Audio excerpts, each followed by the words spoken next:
We also recently, last Monday, started working on the junior prom, with juniors meeting to discuss the aspects, working on that prom committee, hopefully getting that going for our coming class of juniors.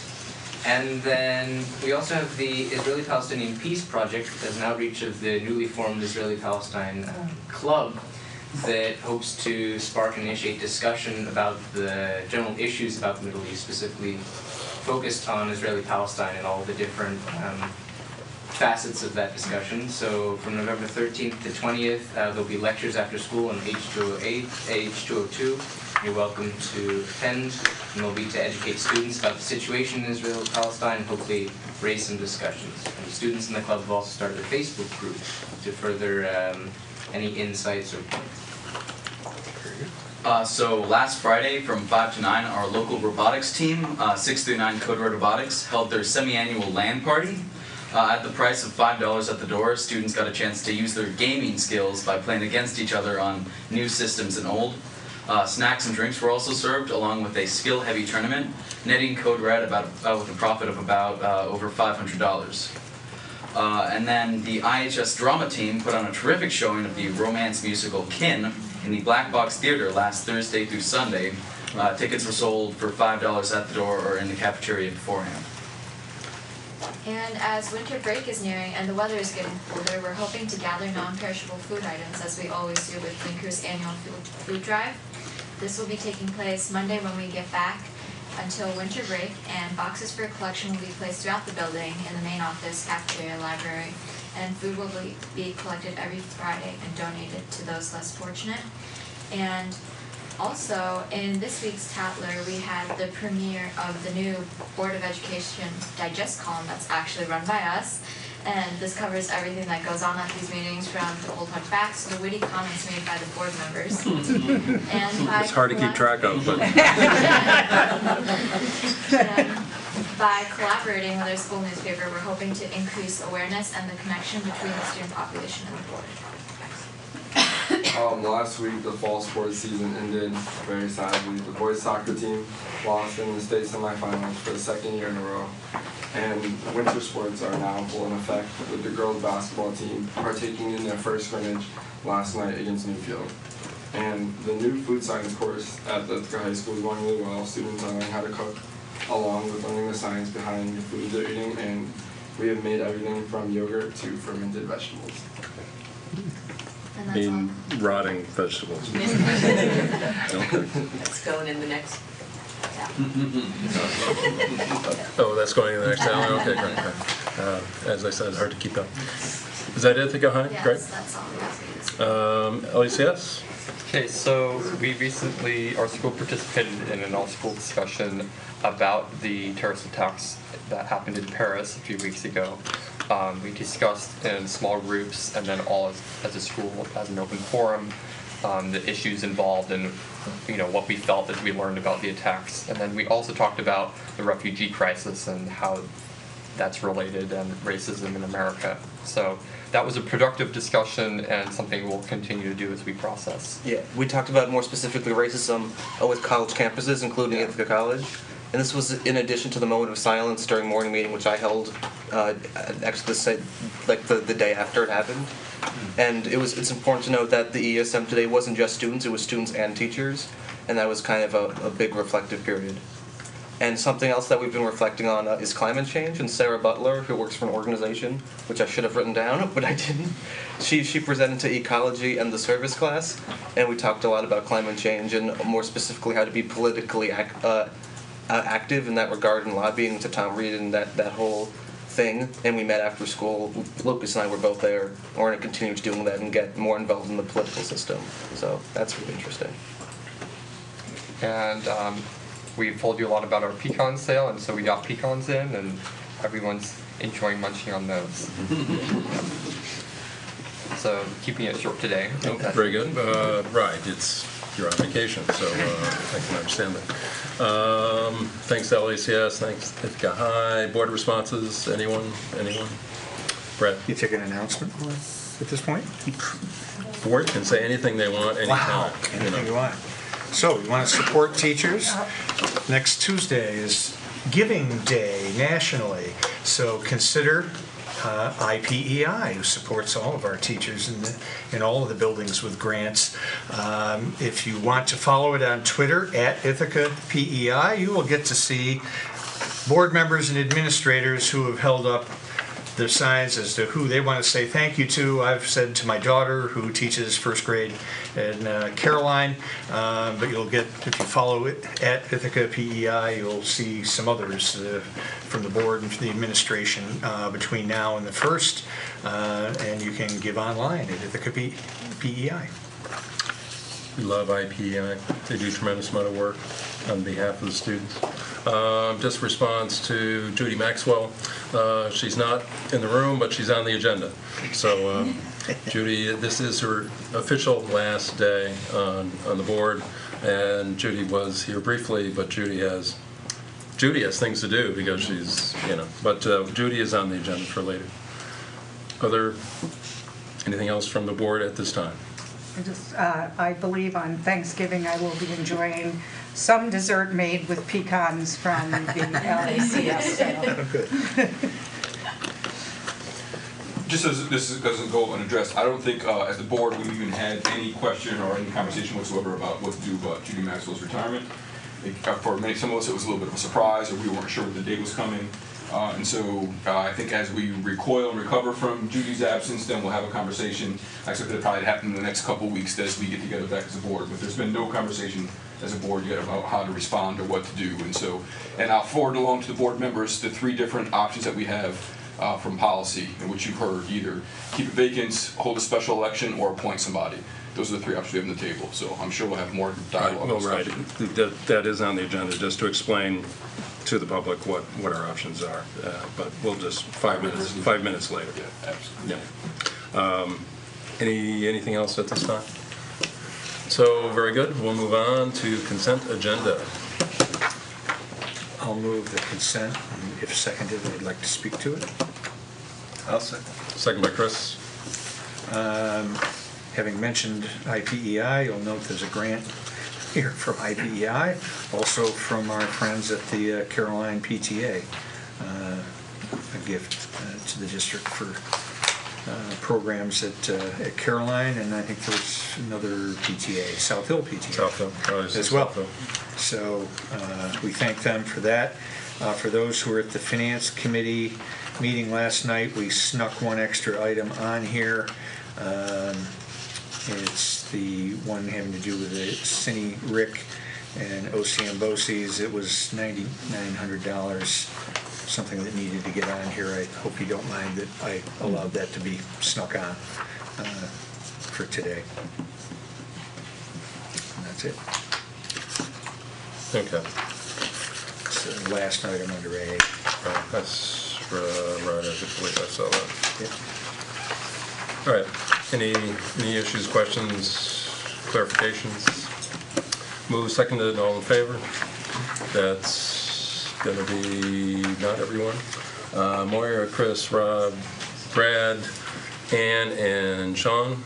Those opposed would be Jen, and we are 7 tonight. With Pat is absent.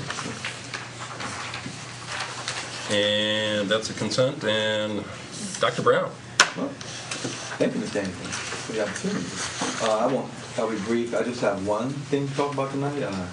Over the last week or so, I've received numerous emails and phone calls from media and other folks asking for a response or a statement. And most of the time, they're asking for a soundbite about the negotiations with the Teachers Association.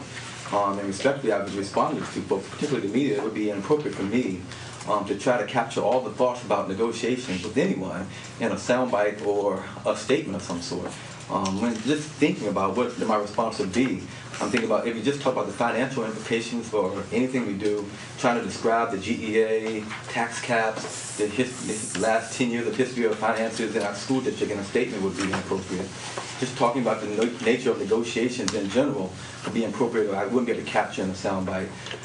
But I do think it's important for me to say something, and I did say to the media I would say something tonight, just so that hopefully people stop emailing and asking for a comment. But what I can say, and I've been asked for some facts, and I've actually been asked about my personal beliefs on some things, so I'll try to speak to both briefly. Facts. The conversation with the ITA negotiating team and my team have been respectful and collaborative, period. And we've settled on many, many items over the past months as we've talked. We've come to some agreement on many things, and there are a few things that are outstanding. That's a fact. Right now we are working with the mediator. That's a fact. And I've been here for 3 negotiations with the ITA, and 2 of those have had a mediator to come in at some point. In the previous instance, we came to an agreement. But it's somewhat common for a mediator to come in and help with the conversations and the process. And I trust that process. It's a good one. We had our first conversation today. But that's appropriate to have a mediator come in, but to go back and forth about what we're talking about, sharing publicly what's on the table, at this point I don't want to do that because I trust the process so much. And I'm looking forward to the process to continue the collaborative and respectful conversations that we've had. So the questions I'm getting a lot, and some of these are leading, and typically I don't respond to leading questions, especially leading questions that are negative in nature. The first one was, why don't you respect teachers? And in some ways that question offends me. And my words won't mean much, but my actions, I hope, continue to speak for me. For anyone who thinks that I disrespect teachers, I'm just hoping they will point to my behaviors. One, I grew up in a house with a teacher. Most of my family teachers. I've been a teacher. And I know I'm in a role now, and oftentimes teacher, I was one of them who said negative things about the person in my role. There's not a name I've been called the last week that I haven't heard my mama call a superintendent. Or I haven't said myself. So I understand that dynamic between those, but to say that I disrespect teachers is just inappropriate.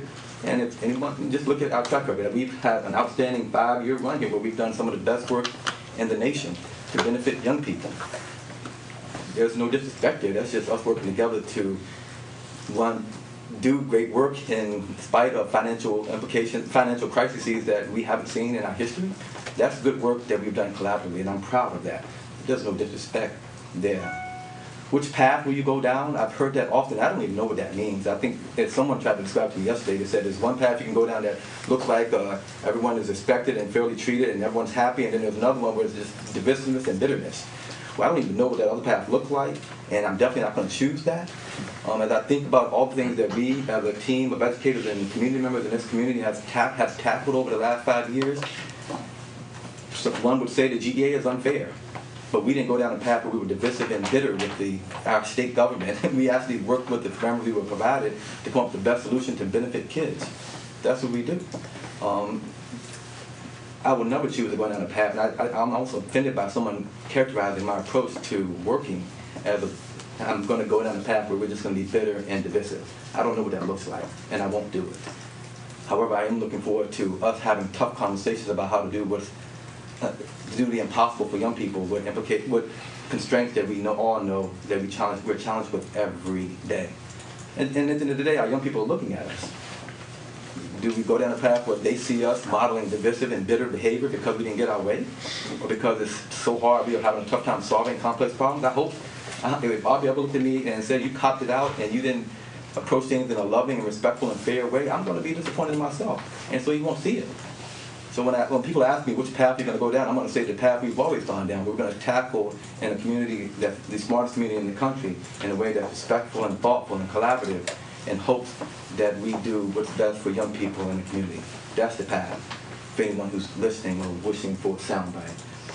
So again, there's some facts out there right now, and at some point we may put out more information, more facts, but we will share facts as it's appropriate.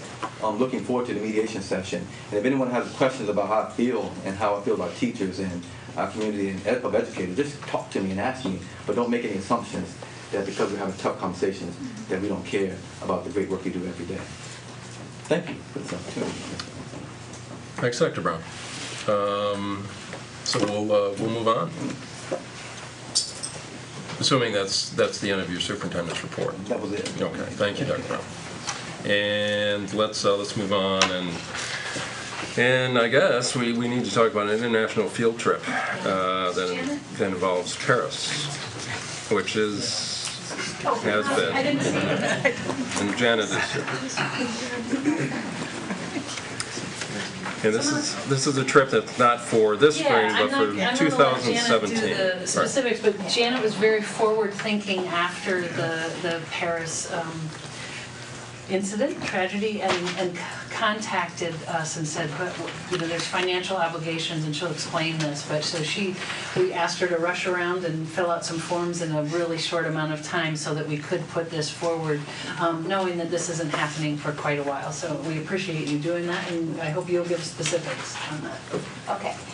So as you know, since 1999, I've been organizing a trip to Paris. And so because of the recent events in Paris, so I wanted to make sure that I would possibly be able to get board approval before I went forward. So the Paris trip is going to be in April of 2017. It would be 9 days, as I've always done, and we would be staying in Paris, and then we would be taking 2 excursions, one to Versailles and Giverny, and the other one to Chenonceau, and then another chateau, which was the residence of Leonardo da Vinci right before he died. The trip itself is not the only thing that we've been doing in the French department or the World Language Department to promote the language. So I think it's important to understand the whole picture. In middle school, you recently approved a trip to Quebec. And so that offers the students the first opportunity to be in a Francophone country. And then what I've done to help offer the other things to as many students as possible. For the last 2 years with French Club, through BOCES, I've been able to write one of the grants which paid for 2 trips that I took. One, we went to see Cirque du Soleil, and then we included that in the curriculum where we studied about how does one become involved in the Cirque du Soleil, and had an oral on it. And then the second thing that we did was I took a group, each time I was taking a group of school bus of students between 30 to 35 students. And then for the second trip, we also went to see Les Miserables, and that was also funded through BOCES. Last year, in addition to the Paris trip, I also took another group down to see at the end of the year. We went to see Fantôme de l'Opéra, and then from there we also included that in 2 of my classes study. So you can see that I've been trying throughout their entire French career to offer them as many opportunities to as many students as possible. And then the Paris trip in itself is just another opportunity that I'm hoping to provide as many people as possible. I know that it's always been a concern of the board in regards to equitable, and so this year, as I did in the past, I'm working as hard as I can to find donors in order to offer scholarship money. This last time we were able to offer a scholarship of $1,000 to one of the students, which in my mind is considerable because it takes an enormous amount of time and a lot of effort to accumulate that amount of money to offer a scholarship to the person. And I'm hoping to allow that to occur again this time. At the present time, like I said, nothing is in stone at all. And I know that if something were to occur, I've contacted the company. The company is in total agreement with me. They, of course, want the safety of all their, people that travel. And so, therefore, if something occurs, all I have to do is say we want to defer, and that trip can be deferred up to a year. And so then in fact, when 9/11 occurred, we were supposed to go in November of that year. And so with the same company, I've worked with them since that time, since '99. So when that occurred, we just deferred and we went the next year. And there was no money lost. All the students were never charged anything additionally. And if they were a senior, they were refunded their money. Okay, and so therefore that is in the contract that exists with the company at the present time, and so therefore I feel reassured that if something should occur that we do not feel at all comfortable, then we have that prerogative, and there would be no problem at all changing the date to a point where students could be involved. At the present time, I have no seniors that are interested in the trip, and so therefore that would not even be a problem because none of them would then need to be refunded their money. I think that kind of gives you an overview of what I'm hoping to do, and I hope that you can support it one more time. Comments, questions? A quick question. Did you say 2017 or? Yes, 2017. So not even this year, but the year after. But like I said, because of everything, I didn't want to have any student put forth any money with the fear that maybe people would be worried enough that they would not possibly want to approve the trip. Certainly, it's a family decision on whether the child and the parents want to take advantage of the opportunity. You do it every other year, correct? Yes, every other right. year. So it's not like we've got It's not one scheduled happening for this year, 16 but and then. In light of the events, Janet was Yeah, very I just- forward-thinking and said, And we then, want you to. according to the policy, if I read it correctly, I have to have your approval before I can go forward with allowing them to put forth any money. And so for that reason also, I've come forward. Sure. Because I don't want to make that mistake. There's obvious risk to international travel. That has been in place for more than since just 10 days ago. But certainly board input, whether there's any I don't really have any hesitation. input, just a question. If it's not having to 2017, why are they putting down the money at this point? Well, once again, I've always offered, it takes a long time if students are going to help themselves pay for the trip. Okay. Most of my students work during the summer. And so then this lets them know, okay, that if their parents have kind of set it up, well, you've got to help out here. And so then this allows them, gives them the time to seek a job, to have something for summer, and to help pay. It's a little under $4 grand per person, per student. 4,000. It's $3,500, yes. 10 days, you said? Yes, 10 days. Sounds like a lot of work. Thank you for doing this all the time. Sounds like a really big undertaking. Thank you. So Janet, you can pull it. Go ahead, Sean. So I appreciate, obviously, right, the question that I ask in particular, and the more folks, is sort of about how we're trying to reach students in particular who may not have the income to be able to afford a trip at $3,500. So I appreciate the efforts that are being made. I appreciate acknowledging up front that it's a cost. But I think even this is an example. I think is something that actually helps by giving folks 18 months, right, to be able to do this work as opposed to 6 months to try to sort of make that happen. So there's an example for me where forward thinking actually helps us be a little bit more equitable in that regard. I did notice on the application for the high school, though, maybe it's time for us to put an actual question that asks about efforts to reach students or to help fundraise or something like that. You provided that for us without us having to ask this time, but in future maybe just be good to put on the form just as a quick side. But thank you, Ms. Bowman. I greatly appreciate it. And as other folks said, as someone who also leads international trips with 30 to 40 students at a time, I greatly appreciate your service and hope you all have a phenomenal trip. Thank you. But I don't think you're hearing any. Now I'll move acceptance to the trip. I'll second. And any other questions, comments?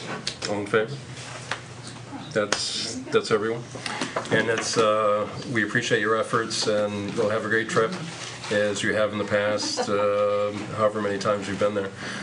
Paris, there's 86 million visitors every year. Isn't that what I've read recently? I mean, it's one of the most visited countries, destinations, lots of tourists, lots of, definitely, they'll continue to have a great time, and go for it. There you go. Okay, all right, we'll see what happens. All right, thank you very much. Thank you. Thank you. Thank you. And Amanda, something about a budget charter status. Oh, I go first. Okay, so. You're on the list. Amanda, you're on the list first. All right, so I'll Frame go the first. charters really quickly for the board, Please. as we've done in the All right, past. thank It's you. been a few years since we've talked about project charters. We call it a Project Management Oversight Committee, and this committee consists of myself and the executive team. And we bring in what we call project managers on occasion, folks who are point of contact for certain initiatives. We manage these projects, and we'll talk about the projects we've chosen this year. We typically only choose 3 or 4 big ones per year.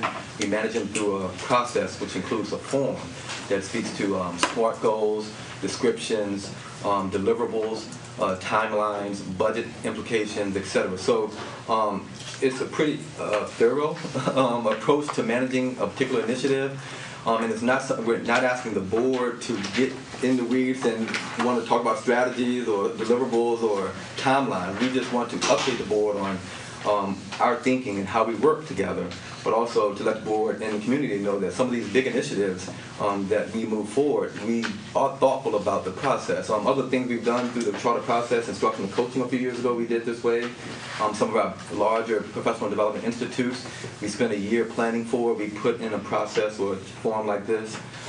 So right now, as of today, we have a couple of charters we're managing in this way. One is the budget process, which all that we've done over the past few years about transforming the budget process, we realized we had not documented how we plan to do that year to year and how that can be sustainable. So now we have that documented. Professional development, you're going to hear about a little bit later.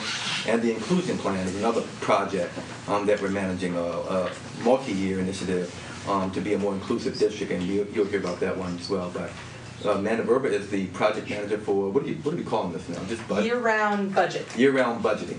Yep. So I just thought I would frame it because it's been a few years since we've talked about this process and with the board. And I will, compared to most of my presentations, this will be exceptionally brief. I'm hoping. I'm going to focus. Whenever someone says it's going to be a brief presentation, it's always long. No, I'm not going to jinx myself. I'm really going to stick to it, and I'm good to my word. Right? Pardon me while I drone on and on. I promise. I'm going to just focus on the deliverables. Everything is in your Dropbox, and it's pretty self-explanatory. And the reason why I will be exceptionally brief is because essentially this budget project charter mirrors the work that we have really built familiarity with over the course of time with the business office and the budget process. But it's really good to have it on paper and to sort of have something to refer to as we take folks through, January to January or September to September, depending on whatever year you're working on. The deliverables, specifically, there are 8. 2 of them really are, we consider them to be short-term projects, and this is really driven by the executive team and our understanding or our need to build understanding. And they're around specifically work at the secondary level. Looking at the secondary level and looking at an audit around scheduling, offerings, attendance, registration, and then also staffing. And again, this is really for us, this is an area in our budget planning and development work that we all said we'd like to just learn more. We'd like to talk to people. We'd like to find out more information about how the secondary system works. And for those of you that work in that setting, it is very, very difficult to understand from sort of a layman's perspective. And so for me, while I'm developing the budget, that was something that I wanted to be able to translate and communicate as we're talking through things, because oftentimes there are very specific questions about secondary. And so I don't always want to have to put that on to Jason or Mac or Jeff. I want to be able, and Diane, I want to be able to have those questions at the ready and the exec team agreed. So that's one area that we would be just a short-term sort of study for us to build understanding. The next 5 really are just best practices when it comes to long-range financial planning. So not only is this a year-round budgeting process, but this is really about a long-range fiscal plan for the district. The first one is documentation and updates on revenue factors, right? So that would include state aid, fluctuations and anticipations of those fluctuations, things like the GEA, are there any trends that are going to be coming out of the governor's office that we need to look for, as well as management of our taxes, tax cap calculations, and any additional revenues like rentals or grants that might be coming in. So those would be the pieces that we would be developing. And again, we're committed to sort of a user-friendly model, right? So if I don't think anybody appreciates being handed an Excel spreadsheet and trying to figure that out. There's really got to be some better visuals, some better understanding, so that can be communicated to all stakeholders with input from those stakeholders in the development of those documents. The next thing that we will be focusing on, again, the idea of documentation and proper updates around expenditure factors. And those have to align with the vision and the mission, right? And that our vision and mission is scripted. However, sort of the action steps that might occur under that vision and mission always change. They're always looking to see how might we best engage, how might we best empower, how might we best educate. And so really the expenditures will be driven by proper evaluation of our vision and mission over an ongoing basis. And so we will be always sort of offering to you, the board, to the community, community, to all the stakeholders, teachers, administrators, student groups around, this is what we believe our priorities to be, and this is how we believe we need to spend the funds to support those priorities. And again, there are many overarching goals, but then there are also some of those smaller action steps that have to be evaluated each year. The next one is around management, documentation updates around our fund balance status. That includes our general fund balance and also our reserves. Our timeliness of the use of reserves. Are we planning properly so that we know when we need to leverage certain reserve funds for certain purposes? Are we managing our capital reserves so that we're able to continue to purchase our buses and to continue to do work on our buildings? And are we looking at what, in sort of in an agreement, in a public situation, the reasons behind and identifying why we need certain amounts and certain reserves and carrying forward certain fund balances to help manage our budget. We want to be cognizant that if we continue to go to savings accounts that we don't have a plan to reallocate monies to, that could get us into a long-term issue. So that would be the management over the course of time. The next one is a 5-year capital plan rooted in the building condition survey. That is occurring this year. This year happens to be a building condition survey year. New York State Education Department requires us to do that every 5 years. They do that very purposefully because we want to make sure that the educational needs of our students are being met in proper facilities, in safe facilities, modernized facilities. So we want to make sure that we're driving our capital plan and allocating resources appropriately, not just for those that are identified in the building condition survey, but also items that might pop up through the year. Conditions at LACS, conditions at Cuba Heights around an elevator, things that occur for us that perhaps on a yearly basis that we need to be ready to repair or address, so they're not sort of getting worse as we wait. The next one, listing of district instructional goals with associated costs. And again, that goes along with the expenditure piece, but this is really, our vision is more of a much grander scale, sort of not just looking at a year-to-year budget, but also over the course of time. Where do we want to be in 5 years, 10 years? What does Ithaca City School District look like? What are the trends that are coming our way? What modifications and agility do we need to be able to meet those needs? And so the funding would obviously be sort of the backbone behind all of that. And then finally, and this is with my colleagues, the principals, hopefully that we would be able to build understanding with them as a group, since they're the primary communicators to their buildings and oftentimes to their parent groups and community groups and students beyond that. And so we want to make sure that they are empowered with information that they can then author their own updates that are factual in nature to be included in their newsletters. So then that way it's not a sort of a top-down approach, but more of a a building level process where people have the ability to get input and also receive information in a way that goes back and forth. So with that, that's my proposed charter for year-round budget managing.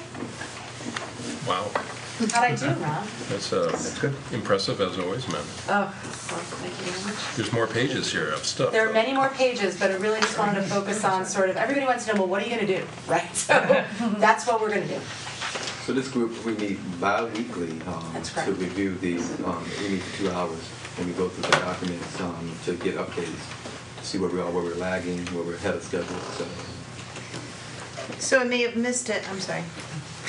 I may have missed it. Is this something that you're working on as a goal, or it's just happening all the time? So along with the deliverables, if you go a little bit further into the document, I think it's the 4th page, there's essentially project strategies and processes, and there's a timeline element to those. Mm-hmm. And so again, for example, if you see there the secondary staffing lists and the audit of secondary, we're trying to do that. That's a short-term project for us, right? Because I want to build understanding before we enter into the budget process, just so that I know. And I had to pick really one thing. We were thinking about doing the staffing overall, but we really realized, that secondary piece, we wanted to just build a better sort of mastery of that, because I felt like I was lacking that. And then you can look later on, further on in the document there's actually things that are ongoing all the time, right? Right. So the instructional goals and associated costs, the updates, the 5-year capital plan, those sorts of things, those would always be happening. But projected end date, let's say for secondary scheduling, would be late February, but if you really get a good grasp on it, I would imagine that it would continue to just always go on and on. So That's it wouldn't right. be like an end goal, February, we're done, we're not gonna do this again. Right, as my joke, like, what kind of overachiever am I on that day, right? Like, I'm hoping to get it done before then, but that would be my ultimate goal, so that I have an accountability to you, the board, and to Dr. Brown, to make sure that I'm trying to address all that in a timely manner. And Amanda, we've talked about year-round budgeting for quite a while, and our auditors certainly have suggested that we have not only a 5-year capital plan, but have a 5-year, essentially, financial plan for the district. That's right. Are we there yet? I mean, We're we're constantly planning, we're constantly looking at trying to project out, but there's not that many known unknowns. Right, you know, the interesting... Somebody's used that term before, but how many Right. unknown unknowns do we have and known unknowns? So the interesting thing is, and I think this is really one of the first points, I think, in many business officials' careers, where actually the expenditures become easier to predict than the revenue, and that's really odd, right? Typically, you sort of knew what the trend was in state aid, and you knew sort of how your taxes would increase. You kind build of it in, anticipated and this is what it looks like. Right, and so this is really, we've sort of been turned on our head a little bit, and so obviously with our expenditures, as we were in negotiations with units, we oftentimes, those are the unknowns as we go through the negotiation process. Some of the predictable knowns are maybe not exactly how much a percentage something's going to go up, but that, you know, we sort of know that there are rising costs that we accrue each year.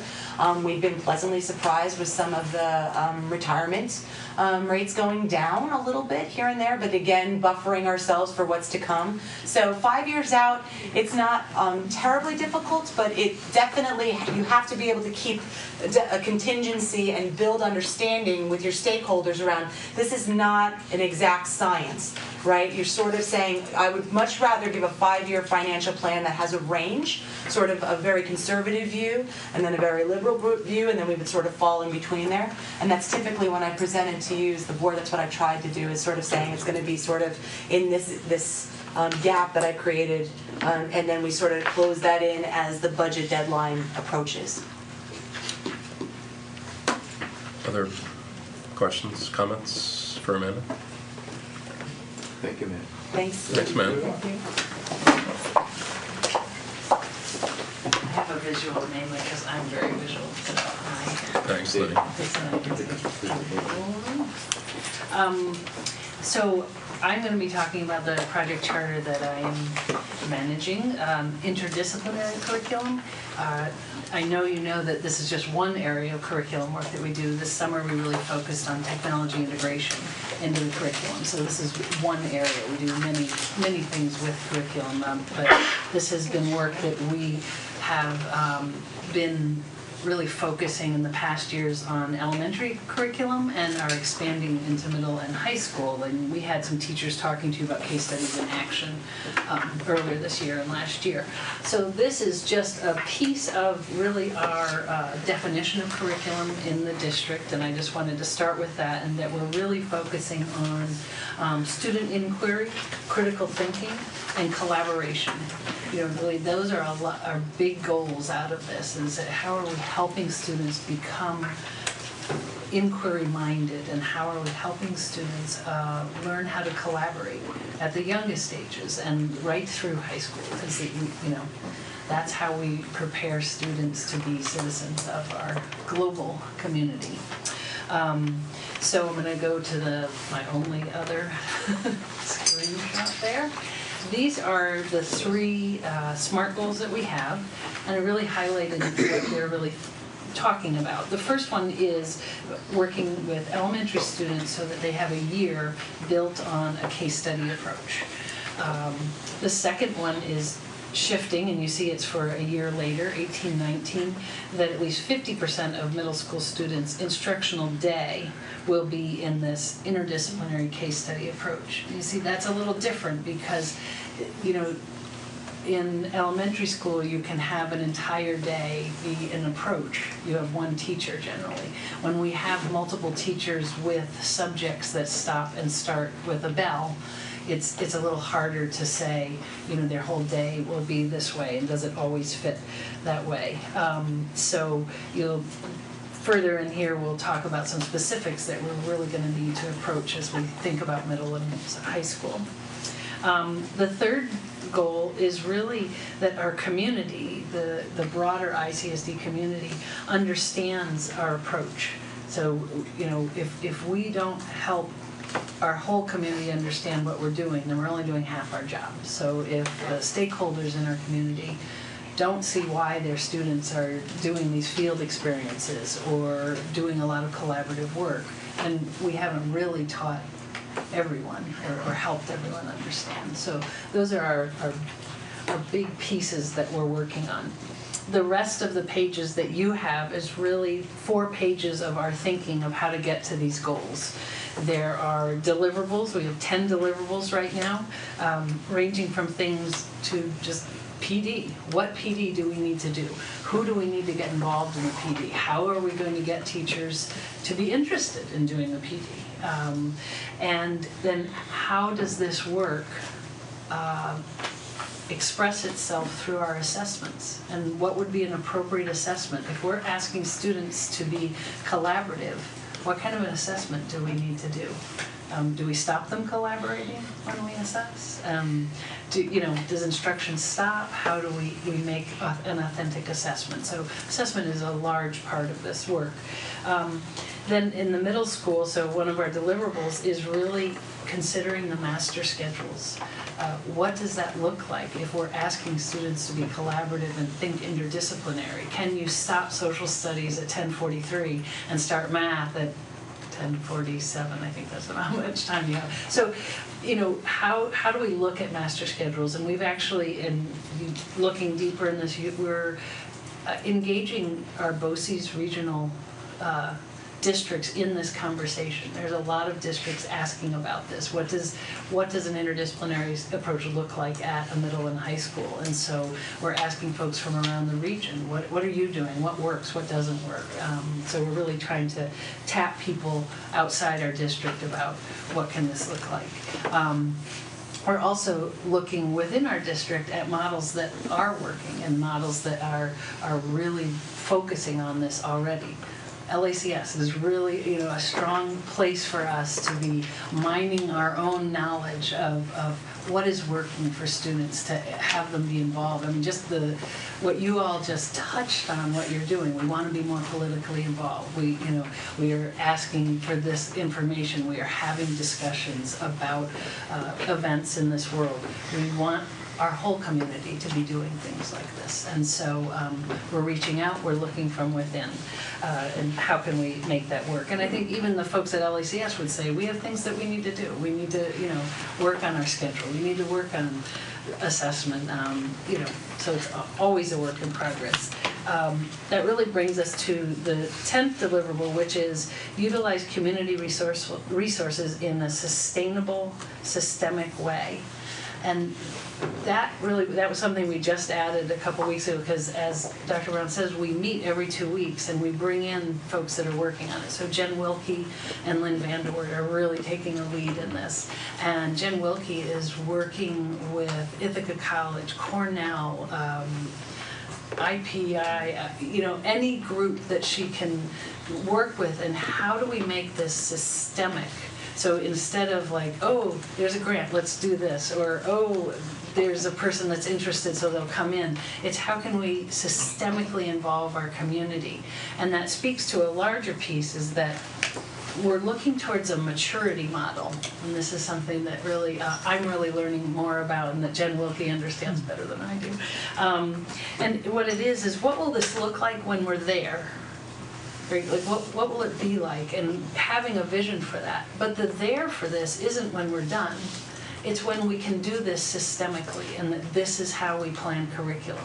This is how we support teachers in having instruction that meets the needs of our students, so that we're doing this work ongoing. I don't think we'll ever be done. We're never going to have a notebook or a binder of case studies.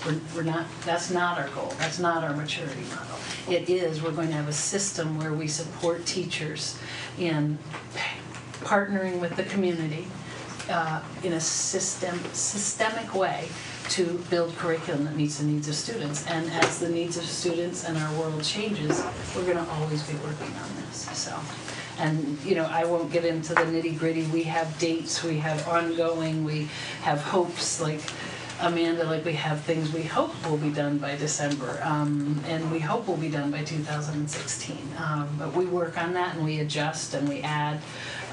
We try not to add too many small things, but to move us forward. So that's this plan.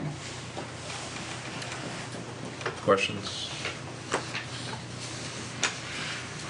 Sean, I would assume the idea of interdisciplinaries, the way which I'm looking at it and the way which I hear you talk about it, it'd be similar to sort of either a project-based or problem-solving education, right? Yes. That's where we're Yep, heading now. it's just the way you choose to use the words, yeah. Yeah, we use the word case studies really from a group of us went to New York City and went to a 3-day institute with expeditionary learning on how to write expeditions. And in expeditions, there are case studies. And we said, okay, we're ready to try case studies. And so that's the language we're using just because of that. So it is problem-based, project-based. I think I'm interested in, because we've been talking a little bit in curriculum with the New York State, the science standards, next generation science standards, and the relationship between what this is and what those are. And I'm kind of fascinated by the middle school application, and so I'm kind of looking forward in curriculum committee, if you're interested, to keep. I just would like to get it more in depth, just continue the conversation. Yeah, yeah. You'll see that the dates on the middle school are farther out because we have been. This is our 3rd year working at the elementary level, and so we're really, gaining knowledge and understanding of different ways to look at this work. Teachers are interested in considering, like, what are the roadblocks? How can we work, even though those roadblocks might still be there? Where can we move forward? So this is a good point to plug the upcoming event, December 15th, most likely to succeed screening. And that movie and the book really focuses on the secondary level and this interdisciplinary approach to curriculum and teaching and learning there. And the book speaks to it. I haven't seen the movie yet, but I hear that the movie is going to talk about the barriers that are in place, both policy, past practice, and just schedule-wise, that prevent what we know, and research is very clear now, we know is a better approach to teaching and learning. So I'm hoping that the conversation gets started and we move this conversation forward because, again, the secondary, this doesn't really address secondary other than the middle school piece there. Right. We're thinking about this district-wide. Yeah, and in that book it does mention expeditionary learning. I was very happy to read that. Right, go ahead. And since I've done my assigned reading of that book, I'll note that what I didn't see up here was the word communication.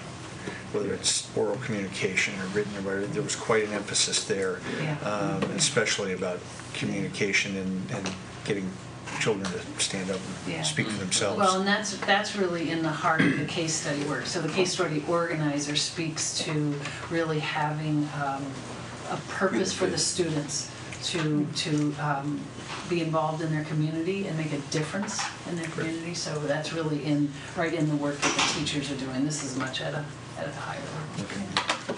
Like always, Brad's ahead of me. I'm on chapter 2. Brad, finish the book. Yeah, it's like, geez. He handed me the book. I read it. I was reading other things. I mean, what can I do? But a little bit leads to the question. There's not really a maturity event, so you're never quite sure whether you're done. Is this doable? I mean, there just seems like a tall order to work through and change, and just develop another way of, doing all that is. Yeah, and I mean, you'll see that it's 50% of their day, and by 18, 19. So this is a multi-year piece, and it is very ambitious. But if we don't try, we're not doing what kids need. But in the book, since I did read at least the first chapter of the book, they do talk about touring a college campus and talking to professors, and they say, "Oh yes, we produce critical thinkers." And of course, the guys ask, "Well, how do you know?" That's the assessment. Well, of course they are. I mean, they really had nothing to back it up because we have our curriculum, and of course they're critical thinkers because they're graduating from a fine university. it may not, that really has nothing to do with it. So, see, I read the first, see, I read. And there is a section in the book about how do we assess. Oh, don't ruin it for me, but go ahead. How do we assess critical thinking, collaboration, inquiry? It's not with a multiple choice test. Right. Right, and of course, that's all well, Dr. Brown, critical thinkers, citizens of the world. Okay, well, great. How do you measure And that? so we're working on it. Good. I love this stuff. I think I told you in curriculum committee that when I had my self-contained kids, it was very easy for me to do this because I was in control of 100% of their day almost for the middle schoolers. But even the students who were mainstream, they were trying it. And the kids really made some great connections. They would go from class to class. I think a key thing is buy-in. You have to find teachers that are willing and interested in doing this. And I liked it in the video that you showed where the students said, "Oh yeah, all the teachers always knew what we were doing in our other classes, and they always made these connections." So I think it's fantastic. I really like this stuff. So, bravo. I would just reaffirm that this is really important, and many of my most engaging classes where I thought I learned the most and developed the most as a person have included, a lot of the techniques that we're talking about here. Sorry, I missed that. Yeah. What, you want to say that again? Great soundbite. Well, to reiterate, I could say at least when I was a middle schooler, it was great to have those high schoolers to look up to. Like, oh, I want to make movies like that. I want to do something like those do. And I'm just like looking up, being in the same projects and being able to talk to them, and really have like role models like in the same building and some of the same classes. I think that at least has shaped me as a learner. So, yeah. Anything else for Liddy? So Liddy can go and keep doing this work tonight after you leave here. It's a year-round curriculum development process. And one more item on our school district business is Judy Maxwell's resignation. Sean mentioned it. Probably, Sean, you can go ahead and say it again. We just for the public knowledge, we do have options, and it's state law. And Sean, if you want to just... According to policy 2150, which the board adopted years ago, it's keeping with New York State's law. The board has one of three options to do anytime there's a board vacancy. One is to fill the vacancy by appointments by majority vote, or the board can choose not to fill the vacancy and just have what happened this last election, have that be as part of the next election come May, or the board can choose to hold a special election to fill the seats. And those are the three options that we've had before us. In our right, that's it. I can tell what we've done, but it doesn't matter what we've done. It matters what we'll do. We've done different things. When I was first involved with the board a long time ago, the board had basically did a cattle call, and folks came in and they interviewed, and we spoke. Brad was involved as well. Yeah. We spoke. We were not chosen, and then they chose. They elected to fill the seat. It's a lot of it depends on board dynamics, timing. I can pretty much guarantee we're not going to have a special election. Some districts, some city districts actually have to have a special election. They have to have an election soon thereafter. They cannot leave a spot open. But it all depends on the circumstances of the various boards. And so we'll, I assume, we'll think about it a bit. It will be, we do have to let the folks know, community know what we're thinking, and this is not an exec session topic. This is public. Any discussions we have will be in public, and I would think it would be on the agenda for the next time, and we'll have to discuss what we'd like to do, and certainly we would like input from the board on what you all are thinking. So yeah, I think Brad said that, or one more time. Rob said that great. The idea being that we're pretty much guaranteed not to do a special election, just given the cost financially to the taxpayers. In my time on the board, we've had 3 vacancies, I believe, and all 3 times we've chosen to leave the seat vacant. and just have a board of 8. So that presents a unique set of circumstances. When you have an even number board, there's a reason why boards are odd. Without question. So I think the 2 options for us would be, the consideration of an appointment and then what kind of process, which there is no state regulation or mandate of how to go about that process. So we could do that ourselves or whatever the conversation is. So yeah, I think I look forward to having that on the next agenda so we can have some time to think about it and then decide what's best for moving forward. Exactly.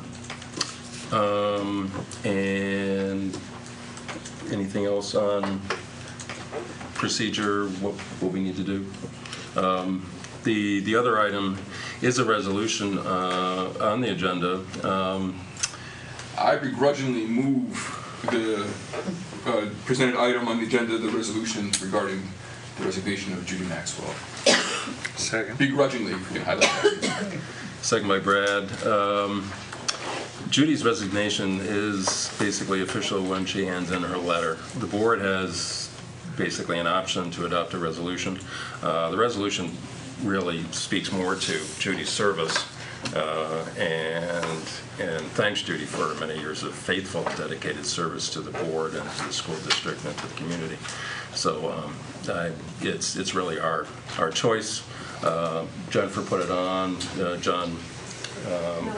John Miller offered the wording. It can be changed. It's whatever the board wishes. We don't have to do one, but it's been moved and seconded, and so we can always do it. Any edits? We already told Judy how many times we thought she's wonderful and irreplaceable, and so it's hard to go beyond that at this point. But it's not that hard. We can do anything we want. Anything? Any edits? Move seconded? Yes, correct. Yep. All in favor? And Chris is not voting. So is that? I have to accept your resignation. So some of us will approve the resolutions. Moira, Ron, Brad, Jen, and Sean. Those opposed? It would be great. That is beautiful. Chris Malcolm is not accepting the resignation of Judy Maxwell and will be moving with her to Michigan. I'll go to schools with you now, man. If you need someone to go to schools with you, I can't be Judy, but we need a road dog. So we have a disgruntled school board member tonight, and what better way to go to Thanksgiving break than to have a disgruntled school board member? Anything else by the board?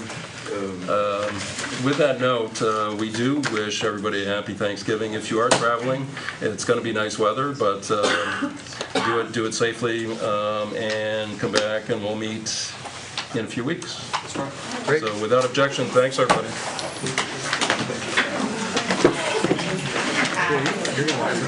Great Thanksgiving.